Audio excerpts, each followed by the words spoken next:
اومیکرون نامی ویروسی نو تغییر یافته کووید است که ماه نوامبر در آفریقای جنوبی کشف شد. عالمان از افزایش انگیزنده ها در پروتئین های سطحی این ویروسی تکامل یافته نگرانند که بیماری کووید 19 برمیانگیزد. در این شکل ویروس واگیرتر و مقاوم به واکسین های موجود می شود. انگیزنده های زیاد در پروتئین های ویروس برای پوتن هایی که از واکسین و یا گرفتاری بر نوع دلتا حاصل شدند می توانند ناآشنا باشد. پوتن ها و مسئولیتی که از نوع دلتا و یا نوهای پیش از آن به وجود آمدند با ضد اومیکرون درست مقاومت کردن نمی توانند و یا برعکس مسئولیت بدنی آنهایی که با اومیکرون گرفتار شدند شاید بیماری دلتا را خوب نشناسد. اما سازمان جهانی تندرستی میگوید نباید شتاب کرد و زود خلاصه برآورد. ما حالا نمیدانیم که اومیکرون آیا واگیرتر است، سخت بیمار میکند یا با واکسینه ها مقاوم است. عالمان سازمان جهانی تندرستی و جهان سعی دارند پاسخ این سوال ها را هر چه زودتر یابند.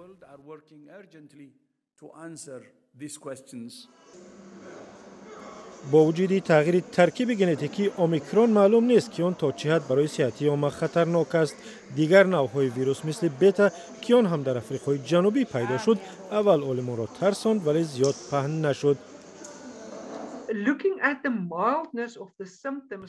با نظرداشتی علامت‌های سبک بیماری که ما می‌بینیم حالا هیچ سببی برای واهمه نیست چون بیماران سخت وزنی نیستند.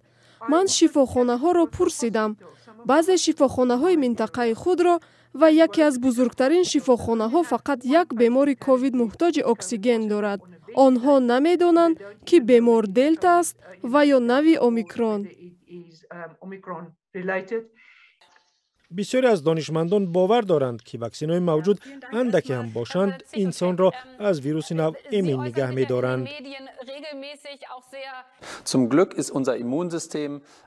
خوشبختانه مسئولیت ما آنگونه ساخته شده است که به بخش‌های گوناگون ویروس واکنش می‌کند. ما راه‌های گوناگون مقاومت را هم داریم. پوتن‌های ما و دیگر حجایره‌ها قسمت‌های گوناگون ویروس را می‌شناسند. برای همین واکسنی که برای این نوع بیماری هم نباشد اثر مثبت دارد. این واکسن همچنین به ضد ویروس‌های نوعی که حالا می‌آموزیم مقاومت می‌کند. با این همه تکامل ویروس‌ها پوتن‌ها کمک می‌رسانند.